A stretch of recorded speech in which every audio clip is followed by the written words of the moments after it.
The lesson we are going to learn under this video tutorial is transfer of cases. Right? Transfer of cases කියලා කියන්නේ civil procedure 1 එකේ තියෙන ඉතාමත් වැදගත් පාඩමක්. මොකද බොහෝ අවස්ථාවලදී තනි ප්‍රශ්නයක්, බොහෝ පහසු ප්‍රශ්නයක් මේ transfer of cases වලින් තියෙනවා. මේ transfer of cases යටතේ මේක අමාරු concept එකක් නෙමෙයි, ලේසි කාරණාවක් තියෙන. නමුත් අපි මේකේ practical approach එකත් එක්ක මේක එදිනදා ජීවිතයේ සිද්ධ වෙන කාරණාවක් එක්කම අපි මේක තේරුම් ගන්න බලමු. දැන් එක්තරා ලෑන්ඩ් මැටර් එකක් සම්බන්ධයෙන් දෙන්නෙක් අතර යම්කිසි ගැටුමක් ඇති වෙනවා. මේ ගැටුමක් ඇති වුණාට පස්සේ දැන් මේක උන්ට විසඳ ගන්න බැරි නිසා උන් තීරණය කරනවා මේක අධිකරණයට අරගෙන යන්න. ඉතින් අධිකරණයට යන්න අරගෙන ඉවරලා අපි කියමුකෝ මේ පුද්ගල දෙන්නට නම් දෙකක් දාමුකෝ. අපි මේ පුද්ගලයා හර්ෂ කියලා ගත්තොත් එහෙම ඌට මේ ඉඩමේ අයිතිය සම්බන්ධයෙන් දැන් තවත් පුද්ගලෙක් එක්ක ගැටුමක් ඇති කර ගන්නවා. රයිට්? දැන් හර්ෂ මොකද කරන්නේ මේක විසඳ ගන්න බැරි වෙච්ච නිසා නඩු මාර්ගයකට යනවා. දැන් හර්ෂ මේ අධිකරණයේ නඩුව දැම්මට පස්සේ මේ නඩුවේ කටයුතු මෙහෙවන විදිහත් එක්ක එයාට තේරෙනවා මේ නඩුව ෆෙයාලි. රයිට්? ෆෙයා විදියට මේක අහන්නේ නැහැ. මෙතන මොකක් හරි අන්ෆෙයා ගතියක් තියෙනවා කියලා. මේ නඩුව ඔහොම අහනකොට මෙයාට තේරෙනවා මේ ඉඩමේ ආරවුල සම්බන්ධයෙන් ඇති වෙලා තිබ්බ ගැටලුව සම්බන්ධයෙන් මේ ඇතිවෙච්ච පුද්ගලයා නීතිඥවරයෙක්. ඔහු වැඩ කරන්නේ මේ අධිකරණ සංකීර්ණය නිසාම අපි ගන්නකො මේක කොළඹ DC එක කියලා. කොළඹ DC එකේම නිසා මෙතන ඉන්න ජජස් ලහු අඳුර නිසා අනිකුත් නීතිඥවරු හො අඳුර නිසා මෙතන ඔහුගේ පැත්තට යම් නැඹුරුතාවයක් බයස්නස් එකක් තියෙනවා කියලා. ඉතින් මේ ගැටලුව ඔලුව තියාගෙන මෙයා එනවා ඔයාව හම්බ වෙන්න. ඇවිල්ලා ඔයාගෙන් අහනවා සර් මෙන්න මෙහෙම ප්‍රශ්නයක් තියෙනවා. මට පුළුවන්ද මගේ මේ නඩුව ට්‍රාන්ස්ෆර් කරගන්න වෙනත් මේ කෝට් එකකට කියලා. මේ කේස් එක වෙනත් කෝට් එකකට ට්‍රාන්ස්ෆර් කරගන්න පුළුවන්ද මේ මොකද මේ අධිකරණයේ මේ මගේ අනෙක් පාර්ශවයේ මේ අධිකරණයේම ප්‍රැක්ටිස් කරන කෙනෙක් නිසා ඔහු මේ අධිකරණය වඳුරන නිසා මෙතන අන්ෆෙයාලි ජජ්මන්ට් එකක් වෙන්නේ. මෙතන කේස් එක හරියට වෙන්නේ නැහැ කියලා ඔයාට අවශ්‍ය නැහැ ට්‍රාන්ස්ෆර් එකක් කරන්න. අන්න එහෙම අවස්ථාවකදී ඔයාට මොකක්ද කරන්න පුළුවන්? එහෙම අවස්ථාවකදී ඔයා මොකද්ද දෙන ඇඩ්වයිස් එක ගැන තමයි අපි මේ පාඩමේදී කතා කරන්න යන්නේ. Section 10 කියනවා Section 10 of the CPC allows such situation and they allow transfer of cases in such situations. Right? Now it says any of the party to an action. එතකොට එක plaintiff වෙන්නත් පුළුවන් defendant වෙන්නත් පුළුවන්. ඕනම පාර්ශවයක් any of the party pending in the original court before trial එකට කලින් after notice in writing to the other party අනිකුත් පාර්ශවයට notice එකක් දීලා. එතකොට ඒක තමයි පළවෙනි requirement එක. apply to the court of appeal. එතකොට මොන කෝට් එකටද මේ ඕඩර් එකක් දීමේ බලය තියෙන්නේ? ඒ අධිකරණයටම බෑ. එහෙනම් අපි ඊට වඩා උඩ අධිකරණයකට යන්න ඕනේ. අපි යනවා court of appeal එකට application එක දාන්න ඕනේ. application එක දාන්න ඕනේ by a motion. හැබැයි අපි motion එකක් වුණාම අපි ඒ වුණාට court of appeal එකට motion විදියට දාන්නේ. අපි අනිවාර්යයෙන්ම petition එකක් විදියට දාන්නේ. ඒතකොට practice එකේදී petition but the civil procedure code says you can apply by a motion as well. So there will be no problem if you apply by a motion. මේ motion එකත් එක්ක ඔයාලා support කරන්න ඕනේ affidavit එකක් දාන්න ඕනේ setting the grounds. right? මොන හේතුව මතද දැන් මේකෙදී නම් fair trial එකක් ලැබෙන්නේ නැහැ කියන ground එක මත. ඔයාට පුළුවන් court of appeal එකට motion එකකින් එහෙම නැත්නම් petition එකකින් ඒ අදාළ grounds affidavit එකකින් state කරලා trial එකට කලින් අනිකුත් පාර්ශවයට written notice එකක් දීලා ඔයාට apply කරන්න පුළුවන් to withdraw the action from the court and transfer it for another competent court. දැන් මේ නඩුව අහන කොළඹ district court එකේ මේක අයින් කරලා වෙනත් competent court එකකට මේ නඩුව transfer කරන්න කියලා ඔයාට application එකක් දාන්න පුළුවන්. ඒකට අදාළ ප්‍රතිපාදන the legal procedure has been set out in the section 10. Right? Now in here it set out grounds has to be stated and the court does not allow for any ground. That has to be a satisfactory ground and the grounds are set out in the next few proceedings. Right? Now section 10 further says once a court of appeal on such application must give a hearing. And මොකද කරන්නේ හර්ෂකී අපි හර්ෂට advice කරනවා මේ සම්බන්ධයෙන් අපි application එක දාන්න ඕනේ මෙන්න මේ court of appeal එකට අනෙක් පාර්ශවයට දැන්නුවා hearing එකට කලින් අපි දැන් මේක ඇප්ලිකේෂන් එක දානවා මේ නඩුව මාරු කරන්න කියලා.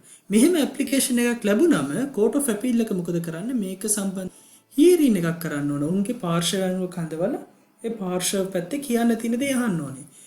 And reason for such transfer must be as follows. එතකොට කියනවා දැන් මේ කාලින් කතාවේදී කියනවනේ grounds තියෙනවා කියලා. මේ ග්‍රවන්් වර්ග ටිකක් සෙක්ෂන් 10 යටතේ දක්වලා තියෙනවා. එක ග්‍රවන්් එකක් තමයි fair and impartial trial cannot be had in the court.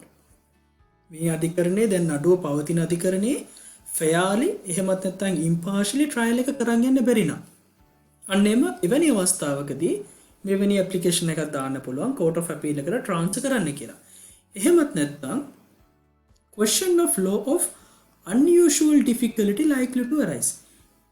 question of law එකේ අනිකුත් අවස්ථාවලදී arise වෙන්නේ නැති unusual difficulty එකක් arise වෙන්න likelihood එකක් තියෙනවා නම් අන්න එවැනි අවස්ථාවකදීත් මේ කේස් එක ට්‍රාන්ස්ෆර් කරන්න කියලා ඉල්ලීමක් කරන්නට පුළුවන්. එහෙමත් නැත්නම් අනිකුත් expedient on any other ground. දැන් මේකට වඩා පහසු වෙනත් ඕනෑම කරුණක්. උදාහරණයක් විදිහට නඩුව පවරන කොළඹ දිසාධිකරණේ නමුත් දැන් පාර්ශව වෙනත් පැතිවල ජීවත් වෙන්නේ. එතකොට පැති දෙකටම ලේසි මේක කොළඹ නැතුව ඒ දෙගොල්ලොම පදිංචිලා ඉන්න පැත්තකට අරන් යනවා. එතකොට පැති දෙකම කැමති න expedientම අන්න එවැනි ground එකක් මත පදනම් වෙලා application එක දාන්න පුළුවන් කේස් එක transfer කරන්න කියලා. එතකොට ඔය grounds යටතේ තමයි application එකක් දාන්න පුළුවන්. right. ඔය කිව්ව අපි CPC code එකේ civil procedure code එක යටතේ තියෙන grounds නේ. Judicature Act එකේ section 46 නොත් මේ transfer of cases එකක් යටතේ Court of Appeal එකට apply කරන්න පුළුවන් grounds වගේක් දාලා තියෙනවා. දැන් CPC එකේ තිබුණේ grounds 3යි. නමුත් Judicature Act එකේ යාලා grounds 4ක් දක්වනවා. දැන් කලින් තිබිච්ච fair and impartial trial එකක් තියන්න බැරි කියන ground එක තියෙනවා. Question of law of unusual difficulties are likely to arise. මේ අලුත් ground එකක් දාලා තියෙනවා Judicature Act එකේ. එතන කියනවා view of the place which the offence alleged to have committed may require for satisfactory inquiry. දැන් නඩුව අහනකොට මේ නඩුවේ ඉන්ක්වයරි එක කරගෙන යනකොට මේ ඩිස්පියුට් එක වෙච්ච ඔෆෙන්ස් එක සිද්ධ වෙච්ච තැන මේ ඔෆෙන්ස් එක සිද්ධ වෙච්ච තැන දකින්න කිතාමත් වැදගත් නම් නඩුවේ කටයුතු සමින් අන්නේ ඔෆෙන්ස් එක සිද්ධ වෙච්ච අධිකරණයට මේ කේස් එක ට්‍රාන්ස්ෆර් කරන්න පුළුවන්. මේක ගොඩක් වැදගත් වෙන්නේ ක්‍රිමිනල් කේසස් සම්බන්ධයෙන්. නමුත් ඒ නිසා අපිට ඒකේ ගොඩක් වැදගත් වෙන්නේ නැහැ සිවිල් ප්‍රොසීඩියර් යටතේ. Judicature Act එකේ grounds 4ක් දක්වලා තියෙනවා. ඉතින් මේ grounds 4ම වල මතක තියාගන්න ඕනේ. Civil Procedure Code එකේ grounds 3ක් දාලා තියෙන Civil Procedure Code එකට අමතරව වල මෙන්න මේ 4 වෙනි ground එක මතක තියාගන්න ඕනේ. ඒක Judicature Act එකේ section 46 තමයි දක්වලා තියෙන්නේ. right now Judicature Act එකේ කියන ඔන්න ඔය grounds යටතේ application එකක් දාන්න පුළුවන් Court of Appeal එකට supported by an affidavit stating out the grounds. right එතකොට කොහොම වුණත් මේ ඇප්ලිකේෂන් එකක් දානවා නම් අපි අය සමරයිස් කරොත් එහෙම ඕනම පාර්ශවයකට ඇප්ලිකේෂන් එක දාන්න පුළුවන්. ඇක්ෂන් එක පෙන්ඩින් තීදි දාන්න පුළුවන්. හැබැයි before the trial නඩුව අහන්න කලින් trial එක පටන් ගන්න කලින් මේ ඇප්ලිකේෂන් එක දාන්න ඕනේ. මේ ඇප්ලිකේෂන් එක දාන්න ඕනේ Court of Appeal එකට. එක්ක motion එකකින් නැත්නම් petition එකකින්. ඒ motion එක හෝ petition එක support කරන්න ඕනේ affidavit එකකින්. ඒ affidavit එකේ මේ grounds දක්වන්න ඕනේ. මේ grounds දක්වලා මේ affidavit එකයි petition එකයි. එහෙමත් නැත්නම් motion එකයි affidavit එකයි අනිකුත් පාටි එකට in writing notice එකක් දෙන්න ඕනේ. අපි මෙන්න මෙහෙම කේස් එක ට්‍රාන්ස්ෆර් කරන්න ඇප්ලිකේෂන් එකක් දානවා කියලා. එතකොට අපිට Court of Appeal එකට දාන්න පුළුවන්. මේ අධිකරණයේ මේ නඩුව අයින් කරලා වෙනත් competent court එකකට මේක ට්‍රාන්ස්ෆර් කරන්න කියලා. එහෙම ට්‍රාන්ස්ෆර් කරාම Court of Appeal එක මේකට hearing එකක් දෙන්න ඕනේ. grounds දක්වන්න ඕනේ. grounds 3ක් section 10 දක්වලා තියෙනවා. section 46 of the Judicature Act set out for such grounds. right එතකොට reasons 4ක් Judicature Act එකේ තියෙනවා. reasons 3ක් Civil Procedure Code එකේ තියෙනවා. ඔක තමයි basic idea එක අපි ඔළුවේ තියාගන්න ඕනේ. දැන් අපි මේ කලින් කතා කරපු හර්ෂක උදාහරණයේ විදිහට මේකට basis එක වෙන්නේ fair and impartial trial cannot had in the court.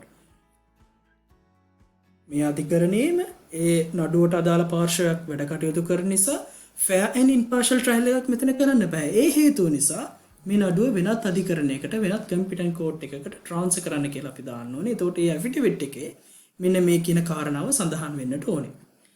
right දැන් අපි මේ fair and impartial trial මේවා circumstances එක ඔප්පු කරන්න ඕනේ. මේ මොකද expedient කියන්නේ කියන එක ඉතාමත් වැදගත්. මොකද අපිට ඕනම ground එකක් මේ expedient එකට දාන්න පුළුවන්. expedient කියන්නේ ඉතාමත් wide term එකක් නිසා ඒ නිසා අපි බලමු courts වලින් මේකට දීලා තියෙන interpretations මොනවාද කියලා. Sivasubramaniam versus Sivasubramaniam case එකේදී කියනවා transfer will not order on light grounds. නිකන් පොඩි සුළු කාරණාවලට එක අධිකරණයකින් තවත් අධිකරණයකට කේස් එකක් මාරු කරන්නේ නැහැ. party must adduce sufficient grounds to satisfy the court of appeal. That is expedient to make the order for its transfer. Expedient means fit and proper. Right? In the Siva Subramaniam case, expedient was defined as a fit and proper. Now what does it mean? So under section 10 or section 46, when we are reading this section, we can say any fit and proper on any fit and proper ground court එකට පුළුවන් transfer කරන්න. එතකොට මේකේ expedient කියන එක define කරනවා fit and proper කියලා. සහ මෙතනදී කියනවා light ground එකක් එන්න බෑ. sufficient ground එකක් එන්න ඕනේ. sufficient evidence වලින් එක prove කරන්න ඕනේ කියලා. Jaisingh versus Dasayika case එකේ කියනවා section 10 of the CPC and section 46 of the Judicature Act empowers court of appeal to transfer a case to another whenever it appears it is. Right? Expedient on any other ground apprehend threat to his life by reasons of attending to the court. මේකේ එක්තරා අවස්ථා දෙකක් තියෙනවා. මොකක්ද මේ expedient කියලා කියන්නේ? එකක් තමයි යාගේ life එකට threat එකක් තියෙනවා නම් එවැනි අවස්ථාවකදී යාට පුළුවන් මේ අධිකරණයට එන එකෙන් යාට life එකට threat එකක් තියෙනවා නම් යාට පුළුවන් මේ අධිකරණයෙන් අයින් කරලා වෙනත් අධිකරණයකට මේක මාරු කරන්න කියලා ඉල්ලීමක් කරන්න. ඒක expedient අතට වැටෙන අවස්ථාවක්. එහෙමත් නැත්නම් transfer of action would make party to attend with confidence and without fear. threat එකක් නැහැ. නමුත් වෙනත් අධිකරණයකට මාරු කරොත් ඔහුට බය නැතුව without fear confidence මේ අධිකරණයට එන්න පුළුවන්. අන්න එහෙම අවස්ථාවක් තියෙනවනේ. කියන්නේ දැන් තියෙන අධිකරණයට එන්න threat එකක් නැහැ. නමුත් මේ අධිකරණේ මාරු කරලා වෙනත් අධිකරණයකට ගියොත් එයාට confident පිට ඇවිල්ලා එහෙමත් නැත්නම් බයක් නැතුව ඇවිල්ලා ඒ අධිකරණේ කටයුතු කරන්න පුළුවන් නම් ඒකත් expedient ground එකක් කියලා මේ ජයසිංහ versus දසනායක case එකේදී කියනවා. Majid versus New Eastern Bus Co එකේදී කියනවා inconvenience or difficulty due to poor health කියන ඒවා මෙන්න මේ expediency කියන එකට ගන්න බෑ. කියන්නේ මෙයාට එන්න කරදරයි එහෙමත් නැත්නම් මගේ මේ තියෙන health condition එක මෙහෙට එන්න බෑ. ඔය කියන කාරණා expedient රටට වැටෙන්නේ නැහැ. expedient කියන්නේ ඊට වඩා වෙනස් අර්ථයක් දෙන කාරණාවක් කියලා Majid versus New Eastern Bus Co එකේදී කියනවා. රත්නාවති versus සමරසිංහ case එකේදී මේක ඉතාමත් වැදගත් case එකක්. මෙතනදී කියනවා discusses the balance of convenience when action could try under several calls. Action could file under Balapitiya or Colombo. දැන් ප්‍රශ්නේ තියෙන්නේ මේ බලපිටිය දිසාධිකරණයටත් කොළඹ දිසාධිකරණයටත් මේ දෙකටම jurisdiction එක තියෙනවා.